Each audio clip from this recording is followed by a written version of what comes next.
Picture this. You are not walking into court over a complicated business dispute or a messy family lawsuit or even a classic "I didn't mean to" tax fight. You're walking in because your passport is in jeopardy and the IRS is holding the paperwork that can make that happen. Now stack the numbers the way the opinion frames the stakes. First, there's the backdrop. The taxpayer said he discovered his business manager, his own brother, had embezzled approximately $9 million, including payroll trust fund taxes, that was supposed to be paid over to IRS. Then, fast forward to the passport trigger. The IRS certified a seriously delinquent tax debt totaling around $147,000 tied to trust fund recovery penalty liabilities. The opinion anchors the timeline with specific dates. The taxpayer discovered the embezzlement in 2019, and the notice of certification at issue is dated March 24, 2025. A gap of 6 years, from discovery to the certification notice that could put a passport at risk. And the punchline, as the court ultimately sees it, is that the IRS's certification stands, meaning that roughly $147,000 remains the amount the government can treat as qualifying debt for passport action, because the certification was not erroneous. That's the theme here. Not a trial about whether the taxpayer deserved this, but a narrow, blunt ruling about what this particular kind of case can and cannot undo. My name is Alex Dvorkin. I'm a certified public accountant in the state of California, and if you like this video and find this information useful, please subscribe to this channel and give this video a thumbs up, because this channel reviews and analyzes U.S. tax court cases to understand how U.S. tax law works. In this video we cover the tax court decision in the case on Kavan Shaban versus Commissioner of Internal Revenue, decided on March 3, 2026. The court opens up by calling it what it is. In this passport case, the taxpayer asked the tax court to review the IRS certification to the Secretary of State that he had a seriously delinquent tax debt. The debt wasn't framed as ordinary income tax.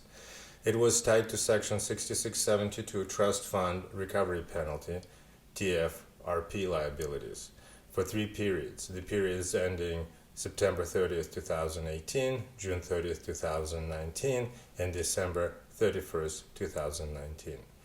The story the opinion tells about the taxpayer's life and business starts in a way that sounds almost calm until it doesn't.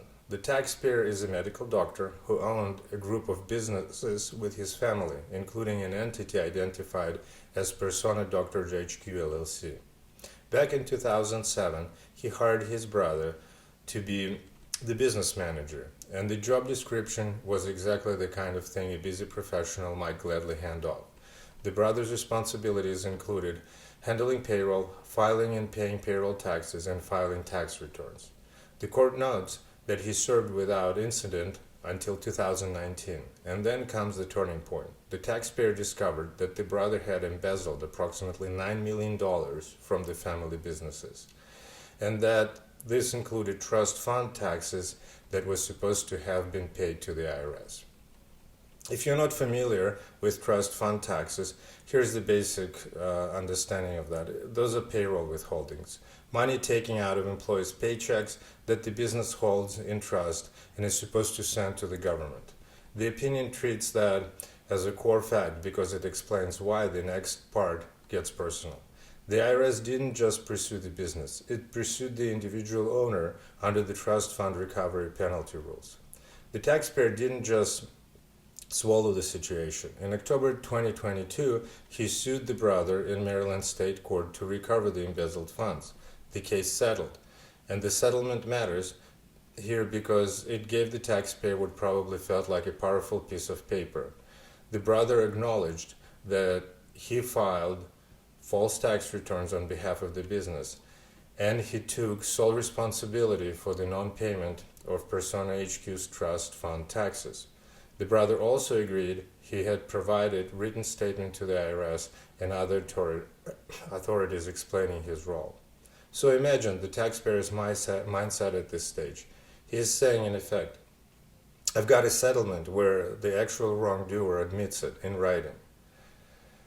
Surely that means the IRS won't pin this on me, right? But then the IRS timeline marches forward, and it's not sentimental. On March 23, 2021, the IRS informed the taxpayer it planned to assess trust fund recovery penalty against him for failure to pay employment taxes as owner of the company for the periods at issue. The taxpayer's representative protested, but the IRS sustained the assessment because, according to the opinion, the representative failed to timely respond to IRS document requests. That's one of those quietly brutal facts in a court opinion where arguments you meant to make, you don't always get heard if you miss the procedural window.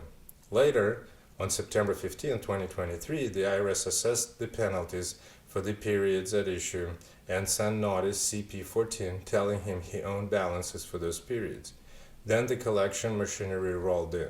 The IRS issues a notice of intent to levy on November 6, 2023, which also told him he had a right to request a collection due process hearing. A couple of weeks later, on November 21, 2023, the IRS sent a notice of federal tax lien filing, telling him a lien had been filed on November 17, 2023 for those same periods. Here's a key plot point that becomes decisive later. The taxpayer did not request CDP hearing for either notice. And because he didn't, the next thing happened on January 10, 2024, the IRS levied to collect the liabilities for the periods at issue. Now we reach the passport part. On February 19, 2024, the IRS notified him he had been certified as someone with a seriously delinquent tax debt. Shortly after that, on March 6, 2024, he submitted an offer in compromise, an offer to settle tax debt for less than the full amount, which the IRS considered processable. And that mattered immediately because once it was processable, the IRS revised the seriously delinquent tax debt certification. For a moment, it probably looked like the taxpayer had found the escape hatch, but the opinion makes clear it didn't last. On February 19, 2025, the IRS rejected or returned the offer, and then the certification came back. The notice at the center of this case is Notice CP 508C, dated March 24, 2025, formally telling him he was certified as owning a seriously delinquent debt and that the Department of State had been notified. The notice also warned that this can mean a real life. The State Department could revoke his passport or refuse to issue him a new passport. The opinion adds one more procedural detail to show that this wasn't random. Before that notice went out, the Commissioner of the IRS Small Business Self-Employed Division reviewed the taxpayer's account and approved the certification. And at the time of the notice, the seriously delinquent tax debt totaled $147,000. The taxpayer filed his petition on April 16, 2025, while living in Maryland. And the opinion makes an important framing choice. The taxpayer does not dispute that he meets the definition of someone with seriously delinquent tax debt. Instead, he disputes being liable for the trust fund recovery penalties and says he wants to resolve the debt administratively. That's a big emotional bit, because you can almost hear the argument. Yes, the account shows I owe it, but I shouldn't owe it. You're punishing the wrong person.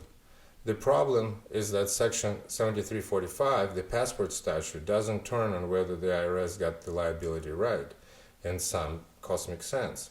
It turns on whether certain mechanical requirements are met, assessment size, and certain collection actions like liens and levies. The tax court puts it plainly. In these cases, its job is limited to deciding whether certification was erroneous or whether the commissioner has failed to reverse the certification. And the opinion goes further with a quote that is basically the cold shower of the entire case. Section 7345 requires simply that the liability had been assessed, not the liability has been properly assessed. In other words, the passport statute isn't a second trial on whether the debt is fair. It's a review of whether the IRS checked the statutory boxes. So what boxes did the IRS have to check here? The court walks through it.